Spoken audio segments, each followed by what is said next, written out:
اب اس شخص نے تو ایک چھوٹا سا مشورہ دیا، لیکن خلوص کے ساتھ دیا، خیرخواہی کے ساتھ دیا، محبت کے ساتھ دیا، اور وہ اتنا فلرش کر گیا اور اس سے اتنے سارے لوگوں کو فائدہ پہنچا۔ اس نے کبھی خواب میں بھی نہیں سوچا تھا کہ اس کا ایک چھوٹا سا مشورہ جو ہے وہ کتنا کارآمد ہوگا، کتنے لوگوں کے لیے فائدہ مند ہوگا۔ اسی طرح کچھ لوگوں کے مال میں برکت ہوتی ہے، یعنی تھوڑا بھی ہوتا ہے لیکن اس سے خیرات بھی کر رہے ہوتے ہیں، اپنی ذات پہ بھی خرچ کرتے ہیں، اپنے رشتہ داروں پہ بھی خرچ کرتے ہیں، یعنی ان کی زندگی میں ایک اطمینان نظر آتا ہے۔ تو ہمیں اپنے مبارک بننے کے لیے اللہ تعالیٰ سے دعا کرنی چاہیے کہ اللہ سبحانہ وتعالیٰ ہمارے علم میں بھی برکت دے، کہ جو ہم نے سیکھا ہے وہ صرف ہماری ذات میں ہی آ کے ختم نہ ہو جائے، ہم اس پر عمل کریں، عمل کی مثال بنے، اس کو سکھانے والے بنے، اس کو آگے بڑھانے والے بنے۔ پھر اسی طرح اللہ تعالیٰ ہمارے اخلاق میں برکت دے، ہمارے اعمال میں برکت دے، کہ کوئی بھی کام کریں، ہم چھوٹا کریں یا بڑا، اس سے زیادہ لوگوں کو فائدہ پہنچے، کیونکہ برکت کا معنی کیا ہوتا ہے؟ الزیادہ والنمو، یعنی اس چیز کا بڑھ جانا، نشو و نما پانا، کثرت میں ہو جانا۔ اور اسی طرح اللہ تعالیٰ مال میں بھی برکت دے، اولاد میں برکت دے، اور ہم جہاں بھی ہوں بابرکت بنے۔ بابرکت بننے کے لیے انسان کو توحید اختیار کرنی چاہیے، یعنی اللہ سبحانہ تعالیٰ سے خالص تعلق رکھنا چاہیے، اور اس کے لیے ہمیں اللہ سبحانہ تعالیٰ کے نام اور ان کی صفات جو ہیں صرف ان کو جاننا ہی نہیں چاہیے، ان کے ساتھ we should live with them، یعنی ہم جب اللہ تعالیٰ کے بارے میں سوچیں، اللہ تعالیٰ کے بارے میں گمان کریں، تو ہم اپنے مختلف کاموں کے ساتھ اللہ کی ان صفات کو یاد کریں۔ مثلاً اگر ہم کھانا کھا رہے ہیں تو ہم کیا سوچیں کہ اللہ رازق ہے، اللہ نے یہ رزق مجھے دیا ہے۔ پھر اسی طرح اگر ہمیں کوئی مشکل ہو رہی ہے تو اس کے ناموں کے ساتھ ہم اس کو پکاریں، یا حیو یا قیوم برحمتک استغیث، اللہ کی رحمت کے ساتھ فریاد کریں۔ پھر اسی طرح زندگی کے جو مختلف کام ہیں ان کاموں کے ساتھ ہم اللہ تعالیٰ کی ان صفات کو ریلیٹ کرتے جائیں، تو انشاءاللہ اس طریقے سے آپ کا ایک پرسنل لیول پر اللہ سبحانہ تعالیٰ کے ساتھ ایک تعلق بن جائے گا۔ اس کو ایک چھوٹی سی مثال سے سمجھیں کہ جب آپ دنیا میں کسی انسان سے محبت کرتے ہیں، مثلا اپنے والدین سے، اور ان کی کچھ عادات آپ کے اندر آ جاتی ہیں، تو پھر آپ مینشن کرتے ہیں وہ میری والدہ بھی تھی نا، وہ بھی اسی طرح ہی لوگوں کو کھانا کھلاتی تھی، وہ یوں صدقہ خیرات کرتی تھی، میرے والد تھے نا تو وہ ایسا کرتے تھے۔ یعنی آپ کا ایک کنیکشن ہوتا ہے، جو کام آپ کر رہے ہوتے ہیں نا اس کو کنیکٹ کر لیتے ہیں اپنے پیاروں کے ساتھ، تو ذرا اس سے اور اوپر اٹھ جائیں۔ یعنی جو بھی آپ کام کر رہے ہوں تو ساتھ ساتھ اللہ کو یاد کریں۔ ایک تو یہ کہ اللہ سبحانہ تعالیٰ کی ہستی کو یاد کرنا، محسوس کرنا، اور ایک یہ کہ اس کی صفات کے ساتھ، اس کے ناموں کے ساتھ، تو اس طرح آپ کی زندگی میں اور بھی زیادہ برکت ہوگی۔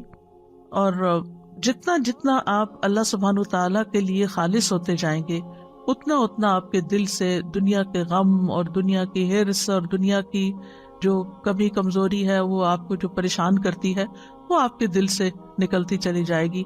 آپ رزق کے معاملے میں صرف اللہ پہ ڈیپینڈ کریں گے کہ اللہ رازق ہے، اور اس کے علاوہ لوگوں سے آپ کی ایکسپیکٹیشن نہیں رہے گی۔ اور جب لوگوں سے ایکسپیکٹیشن نہیں رہے گی تو پھر آپ کے اندر وہ لوگوں کی طرف سے اگر کوئی کمی بیشی ہوتی ہے تو کوئی غم اور دکھ بھی نہیں ہوگا، اور کسی چیز پر کوئی لالچ بھی نہیں ہوگا کہ اس کے پاس اتنا ہے، نہ آپ کسی سے حسد کریں گے، کیونکہ آپ کو پتا ہے کہ اصل تو رازق اللہ، اصل تو سورس اس کے پاس ہے۔ مجھے لوگوں سے کیا لینا دینا کہ میں ان کا دیکھ کے جلوں یا ان کے اوپر حسد کروں یا ان سے ناراض ہوں کہ ان کے پاس اتنا ہے تو مجھے کیوں نہیں دیتے اور میرا خیال کیوں نہیں رکھتے۔ نہیں، مجھے تو دینے والا اللہ ہے۔ اور جب اللہ پر انسان ڈیپینڈ کرتا ہے تو پھر اس کے دل سے یہ فکر نکل جاتی ہے، اور وہ دیکھتا ہے کہ چڑیوں، پرندوں، چیونٹیوں تک کو وہ رزق دیتا ہے، پتھر کے کیڑوں کو وہ رزق دیتا ہے، تو کیا وہ مجھے نہیں دے گا؟ اور اسی طرح دیگر صفات میں بھی، یعنی اس سے آپ کے دل سے ہرس اور لالچ بھی نکل جائے گی، اور لوگوں کے ساتھ بدگمانی اور لوگوں کے ساتھ گلے شکوے اور لوگوں کی پھر غیبتیں اور یہ ساری چیزیں بھی آپ کے اندر سے نکل جائے گی۔ پھر اسی طرح ایک اور چیز ہے بابرکت بننے کے لیے کہ اپنے رب کو راضی رکھیں، اس کی اطاعت کر کے اور اس کی نافرمانی کے کام چھوڑ کر۔ ابن القیم رحمۃ اللہ علیہ کہتے ہیں کہ برکت کا جامع راز یہ ہے کہ جو بابرکت شخص ہوتا ہے وہ وقت کی قیمت کو جانتا ہے، اور وہ یہ ہے کہ ہر لمحے اللہ کی رضا کا کام کرنا، یعنی جو بھی کوئی کام کر رہے ہیں اس کو اس طرح چیک کرتے جائیں کہ اس پر اللہ راضی ہے کہ نہیں، اور یہ اس کے وقت اور اس کی قیمت کا تقاضا ہے. یعنی میرے وقت کی قیمت کیا ہے کہ میں اس میں وہ کام کروں، چاہے میں دنیا کا کام کر رہی ہوں، چاہے میں دین کا کام کر رہی ہوں، چاہے میں عبادت کر رہی ہوں، کچھ بھی کر رہی ہوں، اس میں مقصود کسی انسان کی خوشی نہ ہو بلکہ اللہ کی خوشی ہو کہ میرا رب راضی ہو جائے گا. اور جب رب راضی ہو جائے گا تو آپ دیکھیں گے کہ بندے بھی آپ سے راضی ہو جائیں گے. اللہ تعالیٰ جس بندے سے راضی ہوتا ہے نا، اس کے لیے دنیا میں رضا اتار دیتا ہے اور پھر بندے بھی اس سے راضی ہو جاتے ہیں. لیکن اگر اللہ راضی نہیں ہے تو پھر لوگوں کو آپ کتنا بھی راضی کرنے کی کوشش کریں، اللہ کو بھول کر چھوڑ کر، تو وہ راضی نہیں ہو سکتے.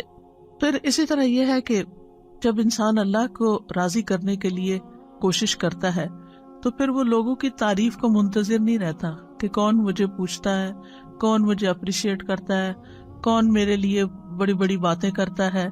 اور پھر انسان کو اس بات کی فکر لگ جاتی ہے کہ اللہ کی نگاہ میں میرا مقام کیا ہے اور میری وہاں بھی قبولیت ہے یا نہیں. اس کو اپنے اعمال میں قبولیت کی فکر ہو جاتی ہے، نہ کہ لوگوں کی تعریف کی، کیونکہ ساری دنیا بھی اگر اس کی تعریف کرنے لگے اور اگر اللہ تعالیٰ اس سے راضی نہیں تو ایسے شخص کی زندگی میں کوئی خوشی نہیں ہو سکتی. پھر اسی طرح جو مبارک انسان ہوتا ہے وہ ہر چیز کو اس نقطہ نظر سے دیکھتا ہے کہ اس کے ذریعے میں اللہ تک کیسے پہنچوں، اس کے ذریعے میں اللہ تک کیسے پہنچوں. مثلاً اگر وہ کسی کی خدمت کرتا ہے تو وہ یہ سوچ کے کرتا ہے، چاہے گھر والوں کے لیے کھانا پکاتے ہیں آپ، ان کے لیے کلیننگ کرتے ہیں، ان کے لیے سارے جو بھی گھر کے کام کاج ہوتے ان کے اوپر احسان کرتے ہوئے نہ کریں، یہ سوچ کے کریں کہ اس سے میرا رب راضی ہوتا ہے اور اس سے آپ کی تھکاوٹ بھی ختم ہو جائے گی. یہ میں اپنے رب کی خوشی کے لیے کر رہی ہوں، میں صرف شوہر کی خوشی کے لیے نہیں کر رہی. شوہر تو خود ہی خوش ہو جائے گا اگر میرا رب خوش ہوا، رب راضی ہوگا تو یہ بھی ہو جائے گا. تو میری فکر ہونی چاہیے رب کو راضی کرنے کی. تو چاہے وہ گھر والے ہوں، چاہے وہ کام کاج ہو، چاہے وہ مال ہو، چاہے وہ علم ہو، ذہانت، ہر چیز کو، جیسے ایک بزنس مین ہوتا ہے نا تو وہ ہر چیز میں دیکھتا ہے کہ اس چیز سے کیسے بزنس کیا جا سکتا ہے اور اس چیز سے کہاں سے پروفٹ کمایا جا سکتا ہے. تو جو ایک مومن بندہ ہوتا ہے وہ ہر وقت یہ سوچتا ہے اس چیز سے میں اپنی آخرت کیسے کما سکتا ہوں، اس لمحے اس وقت میں کون سا کام کروں کہ جس سے میرا رب راضی ہو جائے گا. اب مثال کے طور پہ کبھی آپ کے حصے میں ایسا کام ہوتا ہے، مثلاً دعوت کر لیا آپ نے اور گھر میں لوگوں کو بلا لیا اور آپ کے اوپر سارا کام آ گیا، چاہے آپ کیٹرنگ کرا رہے ہیں، چاہے آپ کچھ بھی کر رہے ہیں، لیکن صرف گھر کی سیٹنگ اور لوگوں کو ویلکم کرنا اور پوچھنا، اور چاہے آپ ڈسپوزیبل یوز کر رہے ہیں لیکن پھر بھی آپ تک ٹوٹ جاتے ہیں. اگر یہ سب کچھ اللہ کی رضا کے لیے تھا تو اس کے بعد آپ کو ایسا سرور اور ایسی خوشی نصیب ہوگی. اور اگر لوگوں کی تعریف کے لیے تھا تو آپ کے دماغ میں شیطان یہ خیال ڈالے گا وہ تو شکریہ بھی نہیں بول کے گیا، اس نے تو ایسا میرے ساتھ رویہ کیا اور وہ تو یہ کر رہا تھا، اور وہ جانے کے بعد آپ اور زیادہ ٹوٹیں گے کیونکہ جس مقصد کے لیے آپ نے وہ دعوت کی تھی وہ تو پورا ہی کوئی نہ ہوا. لیکن اگر اللہ کو راضی کرنے کے لیے کہ لوگوں کو کھانا کھلانا ثواب کا کام ہے، لوگوں کو اکٹھا کرنا، ملانا، آپس میں بٹھانا، ان کو ویلکم کرنا، تو آپ دیکھیں گے کہ یہی چیز آپ کے لیے برکتوں کا باعث بن جائے گی اور آپ کے لیے خوشی کا باعث بنے. یعنی گویا دوسرے لفظوں میں قل ان صلاتی و نسکی و محیای و مماتی للہ رب العالمین، یہ بابرکت انسان کا قول ہوتا ہے کہ وہ اللہ کے لیے جیتا اور مرتا ہے اور اپنی ساری ذمہ داریاں صرف اللہ کی رضا کی خاطر پوری کرتا ہے، کہ بحیثیت بیوی کے، بحیثیت بیٹی کے، بحیثیت ماں کے، بحیثیت ایک ہمسائی کے، بحیثیت ایک طالب علم کے، بحیثیت ایک ٹیچر کے، میری رسپانسبلٹیز کیا ہیں اور میں ان کو کیوں ادا کروں. اور اگر وہ اللہ کے لیے کرتا ہے، اللہ کو راضی کرنے کے لیے وہ رسپانسبلٹیز پوری کر رہا ہے، تو اللہ سبحانہ وتعالیٰ اس سے جب راضی ہوگا تو اس کے سارے کام درست کر دے گا، اس کی زندگی وقت ہر چیز میں برکت ڈال دے گا.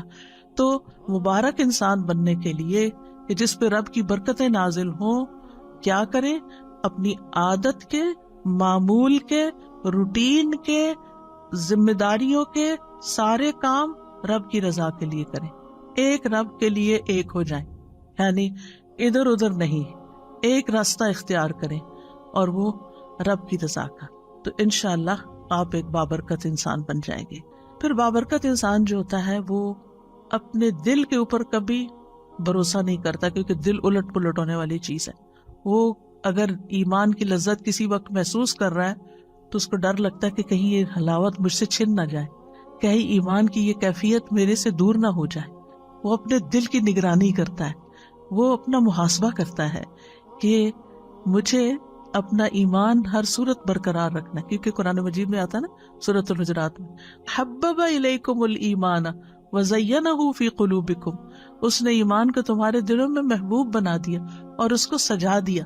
تو وہ اس خوشی کو جو اندر محسوس کرتا ہے ایمان کی، وہ اس کو کسی قیمت پر کھونا نہیں چاہتا اور دل کے پلٹنے سے خوف کھاتا ہے، اور اسی لیے دعا کرتا ہے ربنا لا تزغ قلوبنا بعد اذ ہدیتنا وہب لنا من لدنک رحمہ انک انت الوہاب، اور یا مقلب القلوب ثبت قلبی علی دینک.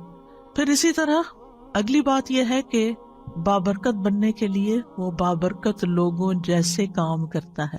یہ موٹے موٹے نکات اگر آپ نوٹ کر لیں گے نا اپنے پاس، تو انشاءاللہ کبھی ریویژن میں آپ کو یہ چیزیں یاد آئیں گی تو پھر دوبارہ سے انسان ان چیزوں کو کرنے لگتا ہے. یعنی بابرکت بننے کے لیے بابرکت لوگوں جیسے اعمال.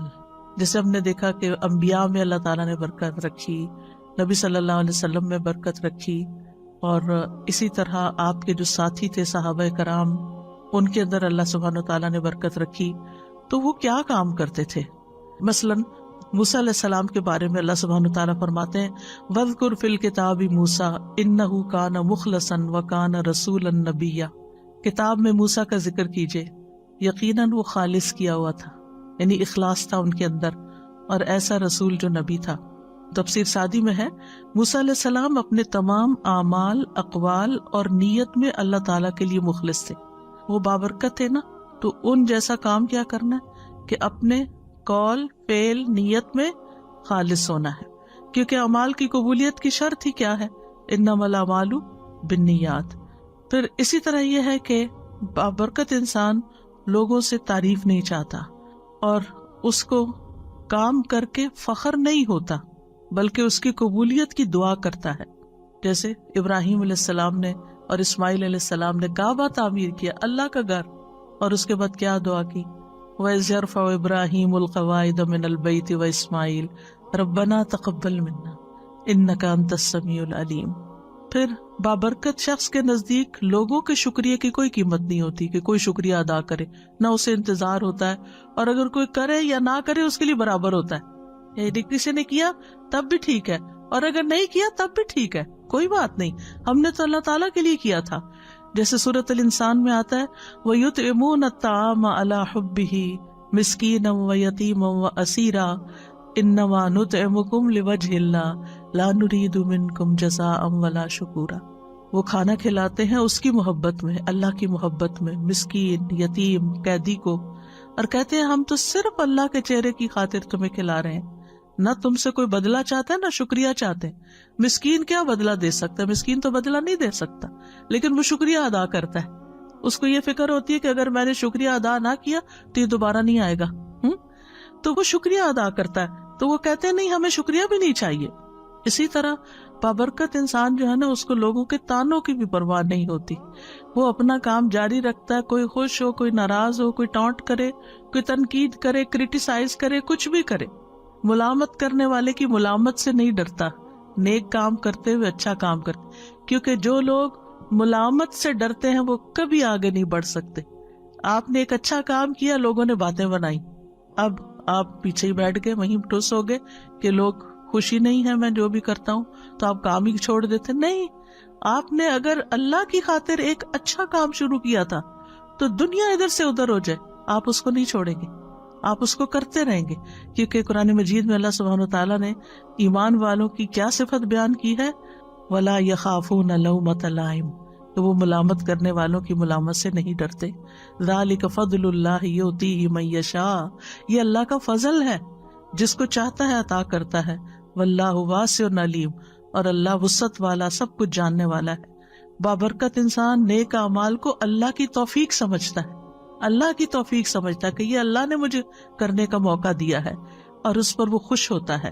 وہ یہ نہیں کہتا کہ یہ میری طاقت ہے، میری ذہانت ہے، میری لیاقت ہے، میری قابلیت ہے. نہیں، یہ تو میرے رب کی عنایت ہے کہ اس نے مجھے ہمت دی. میں بیمار بھی ہو سکتا تھا، میں اپاہج بھی ہو سکتا تھا، میں کسی اور کام میں مصروف ہو سکتا تھا، آپ دیکھیں کہ بعض اوقات لوگ اچھے اچھے کام کرنا چاہتے ہیں لیکن ان کے اندر ہمت ہی نہیں ہوتی، بیماری کی وجہ سے یا غم کی وجہ سے یا ڈپریشن کی وجہ سے یا وسائل نہ ہونے کی وجہ سے۔ اگر اللہ نے آپ کو گاڑی دی ہے، چلانے کی توفیق بھی دی ہے، اور اس پر بیٹھ کے آپ جاتے ہیں، اچھے اچھے کام کرتے ہیں، تو یہ اللہ نے آپ کو دیا ہے، اور اس پر اللہ سے راضی ہونا اور اس پر خوش ہونا اور شکر کرنا کہ اللہ تو نے موقع دے دیا کہ میں کسی کے جنازے پہ پہنچ گیا، میں کسی بیمار کی خدمت کے لیے پہنچ گیا، میں کسی کام میں والنٹیئر کرنے کے لیے پہنچ گیا۔ تو وہ نہ کسی پہ احسان جتاتے، نہ تعریف چاہتے، نہ شکریہ چاہتے ہیں، بلکہ اور شکر گزار ہوتے ہیں کہ میرے رب نے مجھے یہ توفیق عطا کی ہے۔ اور اسی طرح جیسے کہ ہم دیکھتے ہیں سورۃ ہود میں آتا ہے نا کہ پیغمبر نے کہا کہ میں ان ارید الا الاصلاح ما استطعت، کہ میں تو اصلاح ہی کرنا چاہتا ہوں جتنی میری ہمت ہے، وما توفیقی الا باللہ، مجھے اس کام کی صرف توفیق اللہ ہی دیتا ہے، علیہ توکلت و الیہ انیب، اسی پر میرا بھروسہ ہے اور اسی کی طرف میں رجوع کرتا ہوں۔ اسی لیے جو مبارک انسان ہوتا ہے اس کے منہ پر لا حول ولا قوت الا باللہ ہوتا ہے کہ یہ ساری توفیق اللہ ہی نے مجھے دی ہے، نہ کسی چیز کو پھیرنے کی قوت ہے اور نہ ہی کسی کام کے کرنے کی قوت ہے، لا حول ولا قوت الا باللہ۔ اور پھر آپ دیکھیں کہ جب اذان کے حی علی الصلاۃ اور حی علی الفلاح کے جواب میں ہم کہتے ہیں لا حول ولا قوت الا باللہ، تو اس کا کیا مطلب ہوتا ہے کہ اللہ ہی کی دی ہوئی توفیق سے ہم نماز کی طرف بڑھ سکتے ہیں، اللہ کی دی ہوئی توفیق سے ہی ہم کامیابی کی طرف بڑھ سکتے ہیں۔ پانچویں چیز یہ ہے کہ مبارک شخص لوگوں کو خیر پہنچاتا رہتا ہے، لوگوں کو بھی بابرکت بناتا ہے، یعنی وہ صرف اپنے لیے برکتیں نہیں سمیٹتا بلکہ دوسروں کی ہیلپ کرتا ہے کہ وہ بھی مبارک بن جائیں، اور اس کے لیے وہ لوگوں کو خیر کی تعلیم دیتا ہے۔ ابن القیم رحمہ اللہ کہتے ہیں کہ آدمی کی برکت یہ ہے کہ وہ جہاں بھی ہو خیر کی تعلیم دے، جس کے ساتھ بھی گھل مل کر رہے اس کے ساتھ خیر خواہی کرے، جہاں بھی ہو جس کے ساتھ بھی ہو اس کو خیر کے کام میں لگا دے، اس کو کوئی اچھا مشورہ دے دے، اس کو کسی راہ لگا دے، کوئی اچھی چیز بتا دے، کیونکہ ایسے شخص کے لیے ساری مخلوق دعائیں کرتی ہے۔ رسول اللہ صلی اللہ علیہ وسلم نے فرمایا اللہ اور اس کے فرشتے اور آسمان اور زمین والے، یہاں تک کہ چیونٹیاں اپنے سوراخ میں اور مچھلیاں اس شخص کے لیے جو نیکی اور بھلائی کی تعلیم دیتا ہے خیر و برکت کی دعائیں کرتی ہیں، خیر و برکت کی دعائیں کرتی ہیں۔ لا یصلون علی معلم الناس الخیر، اس سے بڑھ کر اور کیا چاہیے؟ تو یاد رکھیے برکت کے لیے ضروری نہیں ہوتا کہ کام کوانٹٹی میں بہت زیادہ ہو، یہ بھی کر لوں، وہ بھی کر لوں، وہ بھی کر لوں، وہ بھی کر لوں، اور کسی چیز کو بھی کوالٹی کے ساتھ نہ کروں، یہ نہیں ہوتا۔ برکت میں چھوٹا سا کام بھی جو آپ نے اخلاص کے ساتھ کیا ہے، اچھے طریقے سے کیا ہے، خوبصورتی کے ساتھ کیا ہے، اس کا کہیں زیادہ نتیجہ بڑا نکل سکتا ہے بنسبت اس کے کہ بہت سارے کام کر کے، تو ہماری امی کہتی تھی چگل کے رکھ دیے۔ پتہ نہیں آپ نے یہ لفظ کبھی سنا کہ نہیں، یعنی چگل کے رکھ دیے مطلب یہ ہے کہ کوئی اس میں کوالٹی نہیں ہے اور کوئی خوبصورتی نہیں اس کے اندر۔ تو اس لیے جب یہ بات ہوتی ہے نا کہ خیر کی بات بتانے والے کے لیے مچھلیاں دعائیں کرتی ہیں اور ساری چیونٹیاں اور یہ سب دعائیں کرنے لگتے ہیں، اور اگر یہ ساری مخلوق دعائیں کرنے لگے تو پھر ہم کتنے خوش قسمت ہو جائیں۔ تو آپ اپنے بچوں کے ساتھ کچھ شیئر کر سکتے ہیں، اپنے دوستوں کے ساتھ کچھ شیئر کر سکتے ہیں۔ مثلاً آپ کو ایک لیکچر آج سنا ہے، اس میں سے صرف ایک بات آپ کو یاد رہے گی، اونلی ون۔ گھر گئے آپ نے سوچا کیا سن کے، مجھے تو کچھ یاد ہی نہیں آ رہا کیا سنا تھا، تو بس ہاں یہ یاد رہا ہے مجھے، مثلاً ایک کو یہ بات، تو آپ اپنی بیٹی کو فون کرتے ہیں، اپنے بھائی کو کرتے ہیں، کسی کو کہ آج میں نے یہ اچھی بات سیکھی ہے تو میرا دل چاہ رہا ہے تم سے بھی شیئر کر دوں۔ دیکھیں ہم سب کے الحمدللہ بہت سارے رشتے دار ہیں، بہت سارے دوست ہیں، اور ضروری نہیں کہ ایک ہی بندے کے پیچھے روز پڑ جائیں، کبھی کسی کو، کبھی کسی کو، کبھی کسی کو۔ اس سے کیا ہوگا کہ کبھی کبھی پھر کسی کو بات سننے کو ملے گی، اور اس کے ساتھ اگر الحمدللہ اگر روز بھی موقع اپنے بچوں کو بٹھا کے سکھانے کا ملتا ہے تو انشاءاللہ گھر میں بھی برکت ہوگی، کیونکہ علم کی مجلس جو ہے گھر کے اندر بھی ہو تو وہ ایز اے فیملی بھی اگر آپ بیٹھ کے، چاہے میاں بیوی بیٹھ کے دو لوگ پڑھ رہے ہیں کوئی چیز، تو وہاں بھی برکت نازل ہوتی ہے۔ ابن قیم کہتے ہیں کہ فائدہ پہنچانے والا شخص ہی بابرکت ہوتا ہے، جو چیز سب سے زیادہ فائدہ پہنچاتی ہے وہ سب سے زیادہ بابرکت ہوتی ہے، اور لوگوں میں سے بابرکت انسان وہ ہے جو جہاں بھی جاتا ہے اس سے فائدہ اٹھایا جاتا ہے۔ سبحان اللہ. ہم نے اس بات کو شیطانی اثر میں کتنا غلط رنگ دیا ہوا ہے کہ لوگ مجھے یوز کرتے ہیں. سبحان اللہ. یعنی کہ میں لوگوں کو یوز نہیں کرنے دوں گی. اللہ کی خاطر یوز ہو جائے تو اس سے بڑی خوش قسمتی کیا ہے. کر لیں یوز. آپ کو آپ اپنی خوش قسمتی سمجھیں کہ آپ کسی کام کے ہیں, آپ فائدہ پہنچا سکتے ہیں. آپ کی جگہ کوئی اور نہیں ہے, وہ آپ ہیں کہ جس سے لوگ فائدہ اٹھاتے ہیں. اس پر اللہ کا شکر ادا کریں اور خوش ہو جائیں اور سمجھتے ہوئے. بعض اوقات یہ ہوتا ہے نا, لوگ اس میں انڈر لائن مسکرا بھی رہے ہوتے ہیں کہ اچھا اس سے بے وقوف بناؤ اس کو, اور آپ کو سمجھ آ رہی ہوتی ہے کہ یہ آپ کو بے وقوف سمجھ رہے ہیں, تو کوئی بات نہیں, جو مرضی سمجھے.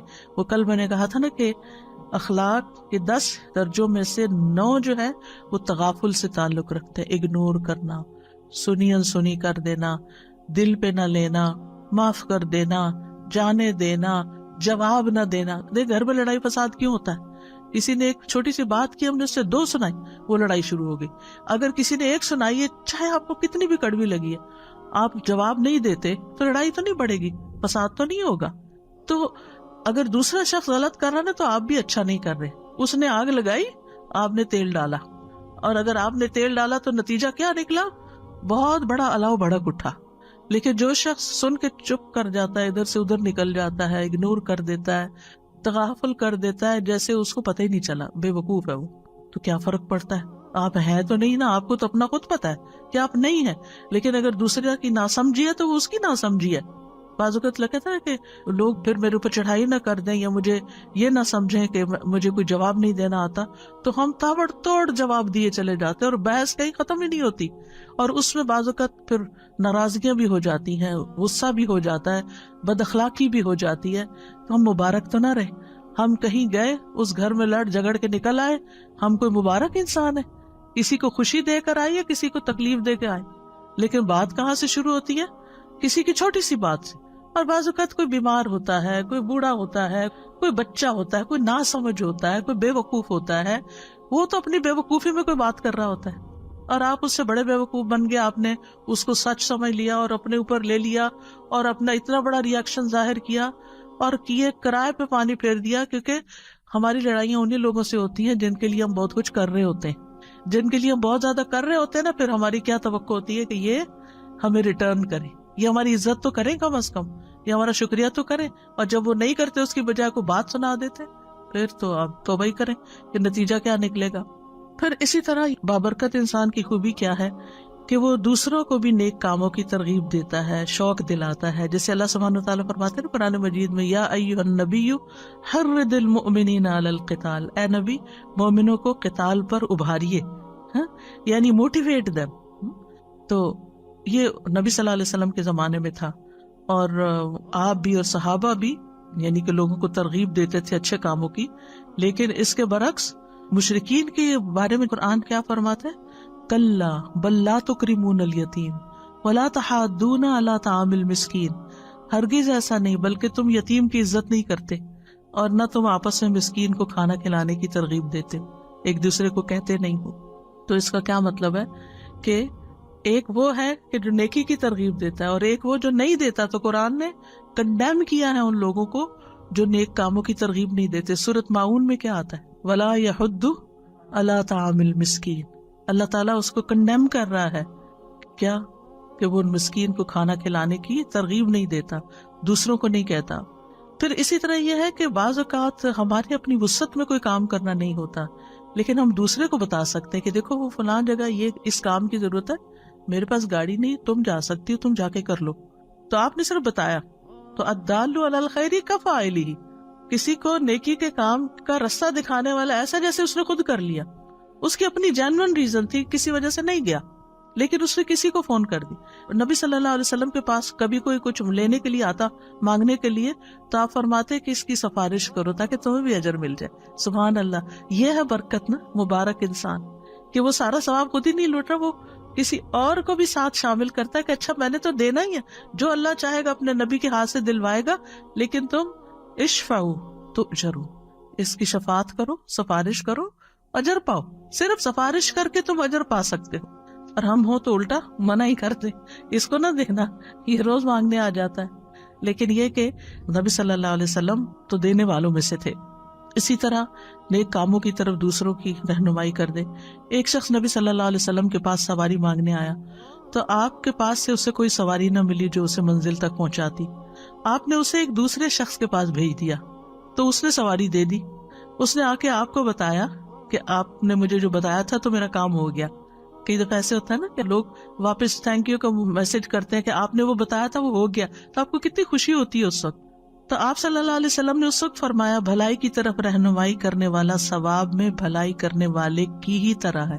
سواری اس نے دی, ثواب ان کو بھی ملا کیونکہ انہوں نے راستہ دکھایا تھا, وہاں چلے جاؤ. یعنی کبھی آپ صدقہ نہیں کر سکتے, آپ کے پاس نہیں ہوتا, آپ افورڈ نہیں کر سکتے, یا اس وقت آپ کے پاس نہیں ہوتا تو آپ کسی کو کہہ دیتے کہ دیکھو یہاں صدقہ کر دو. کئی دفعہ ایسے ہوتا ہے نا کہ یوٹیوب پہ تو آج کل بہت فنڈ ریزنگ کے اشتہار آتے, کوئی اسلامی لیکچر لگائے اس کے شروع میں ڈونیٹ کا کچھ, کہیں کوئی اسلامک سینٹر بن رہا ہے, کہیں کوئی روہنگیا میں مسئلہ ہے, کہیں یمن میں لوگوں کو کھانا چاہیے, یعنی ہر جگہ کچھ نہ کچھ. تو کوشش کیا کرے کہ ہر جگہ کچھ نہ کچھ ڈال دے.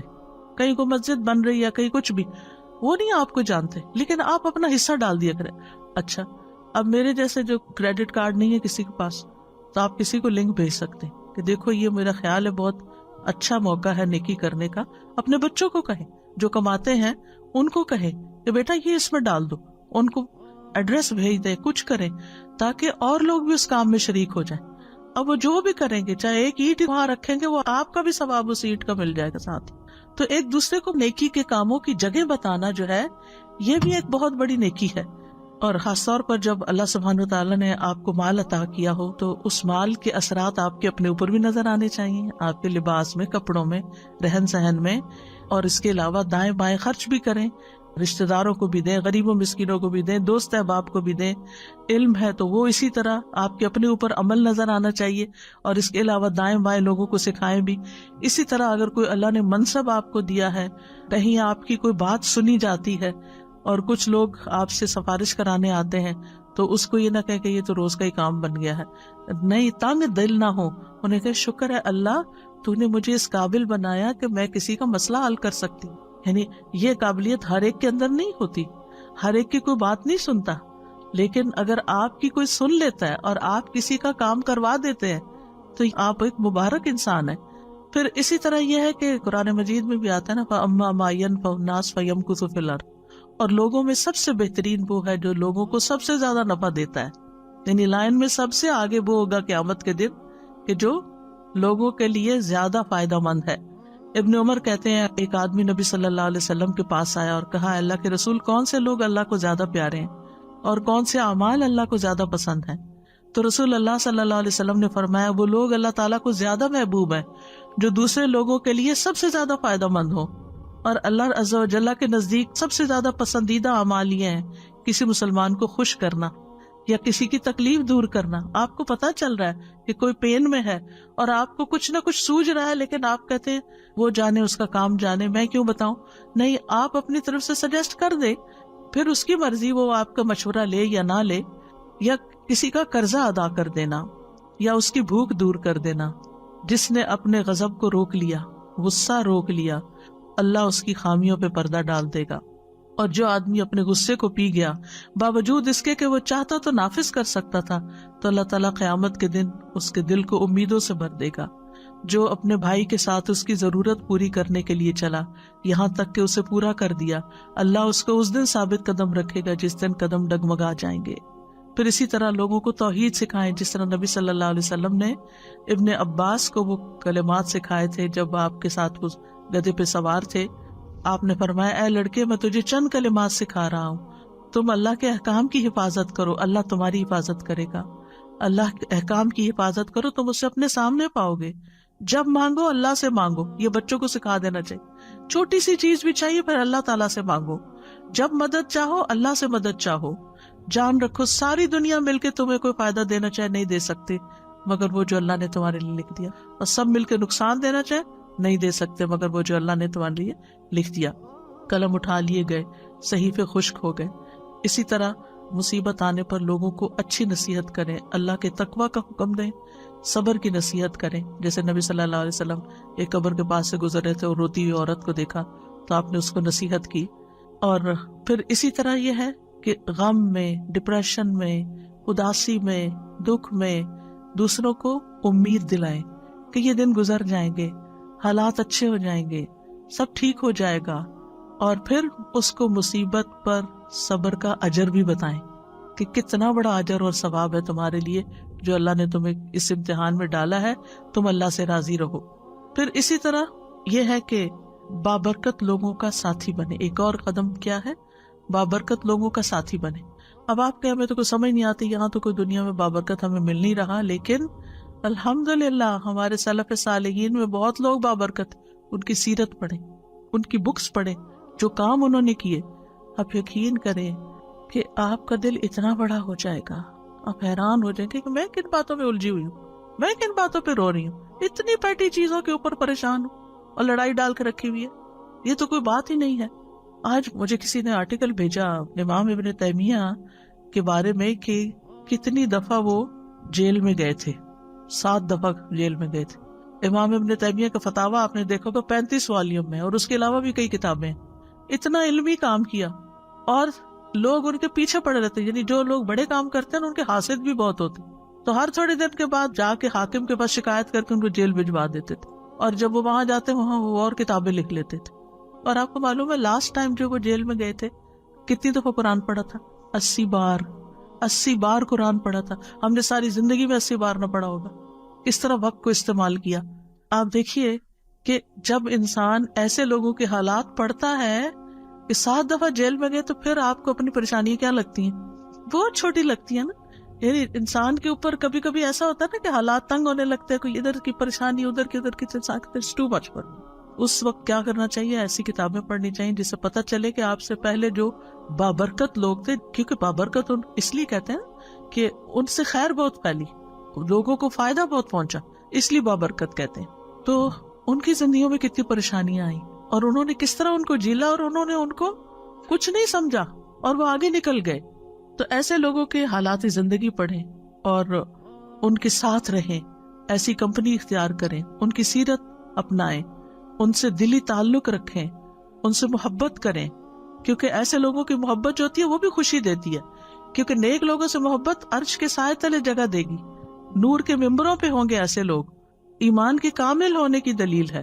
اور حدیث قدسی میں آتا ہے جو لوگ میری رضا کی خاطر آپس میں محبت کرتے ہیں ان کے لیے میری محبت واجب ہو جاتی ہے، وجبت محبتی للمتحابین فیہ، جو اللہ کی خاطر محبت کرتے ہیں۔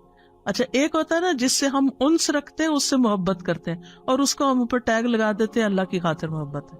اس کے برعکس ایک اور انسان ہے، وہ تھوڑا اجنبی ہم سے لیکن ہے نیک، تو ہمیں اس سے بھی محبت کرنی چاہیے۔ یعنی صرف اس سے محبت نہ کریں جو آپ سے کرتا ہے، آپ یہ دیکھیں کہ جس سے میں محبت کری اس کے اندر کتنی خوبی۔ اب مثلا جو لوگ فوت ہو چکے ہیں ہمارے آباء و اجداد میں سے، پریڈیسیسر سلف صالحین، وہ تو ہمیں نہیں جانتے۔ کیا ابو بکر آپ کو جانتے ہیں؟ بلال رضی اللہ عنہ آپ کو جانتے ہیں؟ نہیں، لیکن ہم ان سے محبت کرتے ہیں اللہ کی خاطر۔ تو جو اللہ کی خاطر کسی سے محبت کرتا ہے بغیر بدلے چاہنے کے کہ مجھے اس سے کچھ ملے، کسی مطلب مقصد لالچ میں نہیں محبت کرتا، بلکہ صرف اللہ کی رضا کے لیے، اس کی نیکی کی وجہ سے، اس کے اچھے اخلاق کی وجہ سے، تو یہ چیز انسان کو بابرکت بناتی ہے۔ انسان کے اندر پھر وہ ٹریٹس آ جاتے ہیں۔ پھر اسی طرح یہ ہے کہ انسان قیامت کے دن انہی لوگوں کے ساتھ ہوگا جن سے وہ محبت کرتا ہے۔ تو دنیا میں بھی نیک لوگوں کی صحبت کا فائدہ ہے اور آخرت میں بھی۔